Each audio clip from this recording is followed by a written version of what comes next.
ঔপনিবেশিক শাসন বলতে কি বুঝো?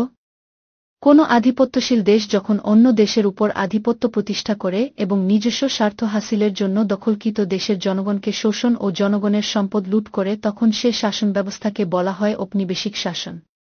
এক্ষেত্রে শক্তিশালী দেশ সরাসরি তুলনামূলক দুর্বল দেশকে নিয়ন্ত্রণ করে এবং তাদের সম্পদ ব্যবহার করে নিজস্ব ক্ষমতা এবং সম্পদ বৃদ্ধি করে। পলাশীর যুদ্ধে নবাব সিরাজউদ্দৌলার পরাজয় ঘটে কেন? ১৭৫৬ সালে নবাব সিরাজউদ্দৌলা বাংলা, বিহার ও উড়িষ্যার নবাব হিসেবে আরোহণ করেন। সিংহাসনে আরোহণের পরই ইংরেজদের সাথে নবাবের চরম বিরোধ দেখা দেয়। এক পর্যায়ে ১৭৫৭ সালের ২৩শে জুন পলাশীর প্রান্তরে ইংরেজদের সাথে নবাবের তুমুল যুদ্ধ হয়।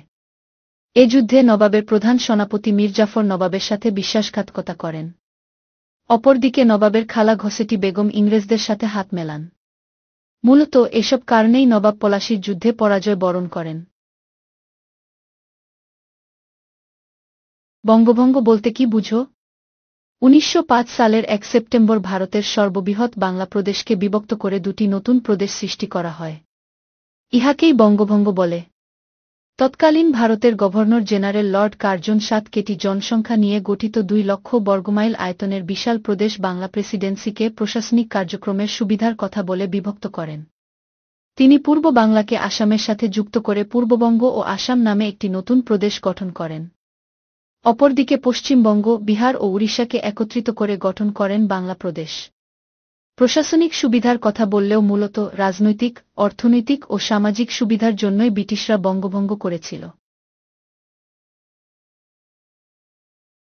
ভাগকর ও শাসনকর নীতি বলতে কি বুঝো? ১৯০৫ সালের ১ সেপ্টেম্বর ভারতের সর্ববৃহৎ বাংলা প্রদেশকে বিভক্ত করে দুটি নতুন প্রদেশ সৃষ্টি করা হয়। ইহাকেই বঙ্গভঙ্গ বলে। বঙ্গভঙ্গের পর ব্রিটিশরা বাংলায় শাসনকার্য পরিচালনা করার জন্য যে নীতি গ্রহণ করেছিল তাকেই ভাগকর ও শাসনকর নীতি বলে। মূলত ইংরেজদের উদ্দেশ্য ছিল বাংলায় ব্রিটিশ শাসন দীর্ঘায়িত করা। বঙ্গভঙ্গ রদ কেন করা হয়েছিল?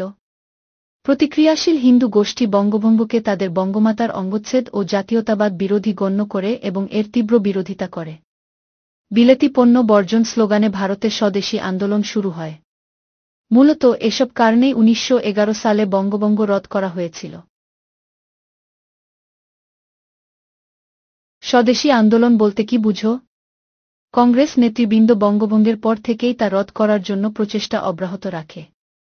এরই সূত্র ধরে তারা ব্রিটিশ দ্রব্য বর্জন, বিদেশি রীতিনীতি পরিহার এবং স্বদেশী পণ্য ব্যবহার করে দেশীয় সংস্কৃতিতে উজ্জীবিত হতে জনগণকে আহ্বান করে এবং আন্দোলনের চাপে একসময় বঙ্গভঙ্গ রদ করা হয়। ইহাকেই স্বদেশী আন্দোলন বলে।